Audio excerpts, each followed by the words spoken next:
خواتین و حضرات، زندگی میں ہر شخص کو کبھی نہ کبھی غم یا دکھ کا سامنا کرنا پڑتا ہے، اور اس ویڈیو کے بنانے کا مقصد یہ نہیں ہے کہ میں آپ سے کہوں کہ جو بھی تکلیف دہ واقعہ یا سانحہ آپ کی زندگی میں وقوع پذیر ہوا ہے آپ اس کو مکمل طور پر بھلا دیں، لیکن میں چاہتا ہوں کہ آپ اپنے آپ کو تیار کریں کہ اس غم کو کیسے ساتھ لے کر چلنا ہے، کیسے صدموں کے باوجود اپنی زندگی کو آپ دوبارہ سنوار سکتے ہیں اور کیسے آگے بڑھ سکتے ہیں۔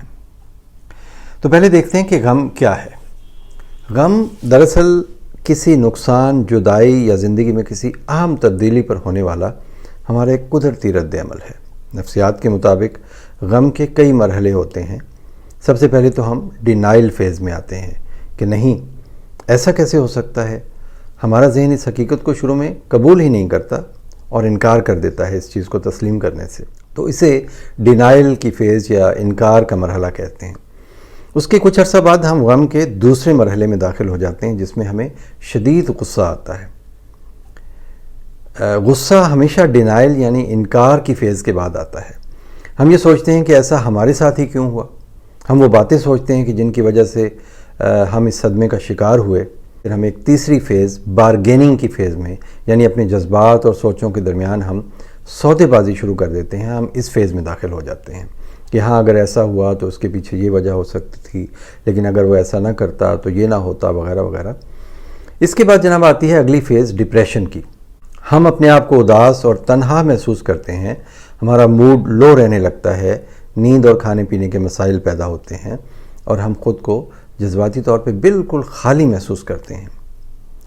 اور خواتین و حضرات، ڈپریشن اور اداسی کا یہ عرصہ طویل بھی ہو سکتا ہے، اور پھر جب ہم اس طویل اداسی سے باہر آتے ہیں تو ہم اس نقصان یا صدمے کی ایکسیپٹنس کی فیز میں داخل ہو جاتے ہیں۔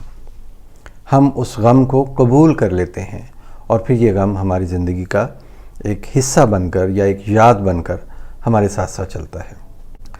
یہ غم کبھی شدید ہو جاتا ہے، کبھی کم۔ غم سے جڑے واقعات، کوئی تاریخ، کوئی آبجیکٹ یا بات اگر سامنے آ جائے تو ہم کہتے ہیں کہ میرا غم تازہ ہو گیا۔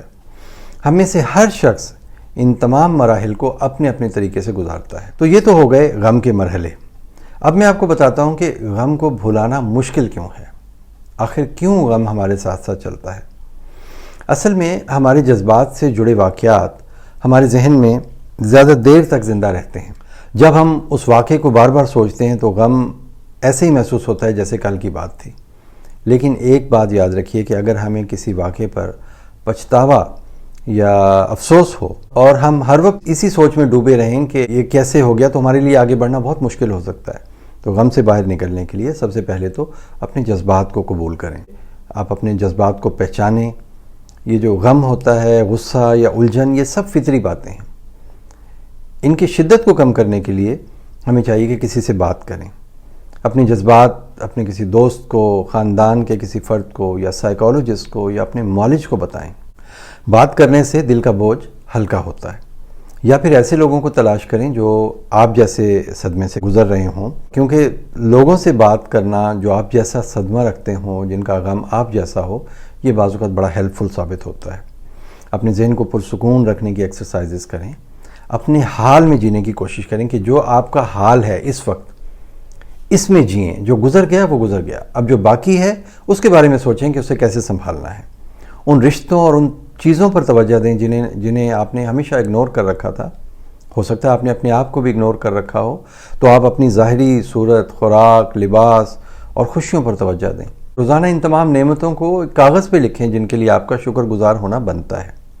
اپنی زندگی میں کچھ ہابیز، کچھ نئی مصروفیات تلاش کریں، اپنی توجہ کسی نئے ہنر یا مشغلے کی طرف لگائیں، ورزش کریں۔ یہ میں ہمیشہ کہتا ہوں کہ ورزش سے جسم میں خوشی والے ہارمونز یعنی انڈورفنز پیدا ہوتے ہیں جو موڈ کو بہت بہتر بناتے ہیں۔ آپ اپنے آپ سے ہی نرمی اور مہربانی سے اگر پیش آئیں گے تو یاد رکھیے آپ بہت جلد بہتر ہو جائیں گے۔ اور ویسے بھی آپ کو وقت کا مرہم چاہیے، وقت گزرے گا، غم کم ہو جائے گا، اور ہمیشہ اپنے آپ کو یہ کہتے رہیں کہ یہ وقت بھی آخر گزر جائے گا۔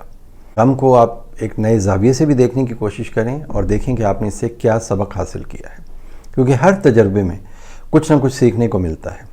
اور یہ سوچیں کہ آپ نے اس واقعے سے کیا سیکھا، اس پر ضرور غور کریں۔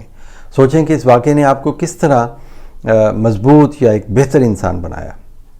پھر اپنی ایک روٹین بنائیں، روزمرہ کے معمولات بنائیں تاکہ آپ کی زندگی میں ترتیب اور نظم و ضبط پیدا ہو۔ ایک چیز اور اہم ہے، وہ یہ ہے کہ غم سے گزرتے وقت آپ دوسروں کی مدد زیادہ کریں، خاص طور پر ان لوگوں کی مدد کریں جو آپ ہی جیسے حالات سے گزر رہے ہیں۔ اس سے آپ کو ہیلنگ کا موقع ملے گا اور آپ بہت جلد بہتر ہوں گے۔ ساتھ ہی آہستہ آہستہ ان چیزوں اور ان لوگوں اور ان باتوں سے دور رہیں جو آپ کو اس واقعے کی یاد دلاتی ہیں۔ اور آخری بات یہ کہ اگر غم حد سے زیادہ بڑھ جائے یا آپ کو شدید ڈپریشن ہو جائے یا ایسی مایوسی طاری ہو جائے جس سے آپ کی معمول کی زندگی بھی بہت مشکل ہو رہی ہو، تو پھر میرا خیال ہے کہ آپ کو ماہر نفسیات سے مدد لینے میں کوئی مذائقہ نہیں ہونا چاہیے۔ تو خواتین و حضرات، غم سے نکلنا دراصل آپ کا ایک ذاتی سفر ہے۔ اس میں وقت چاہیے، صبر چاہیے اور اپنے ساتھ نرمی سے پیش آنے کی ضرورت ہوتی ہے۔ یاد رکھیں کہ غم کا سامنا کرنے کا مطلب یہ نہیں کہ آپ واقعے کو مکمل بھلا دیں، بلکہ یہ ہے کہ آپ اس کے ساتھ جینے کا طریقہ سیکھ لیں اور زندگی میں دوبارہ ان خوشیوں کو تلاش کریں جو آپ سے روٹ گئی ہیں۔ میرا نام ڈاکٹر سہیل احمد ہے اور آپ اسکرین پر دی گئی معلومات کے مطابق مجھے تمام سوشل میڈیا نیٹ ورکس پر تلاش کر سکتے ہیں۔ یہ ویڈیو ان افراد کے ساتھ شیئر کیجیے جنہیں ان الفاظ کی بہت ضرورت ہے۔ اپنا بہت خیال رکھیے گا۔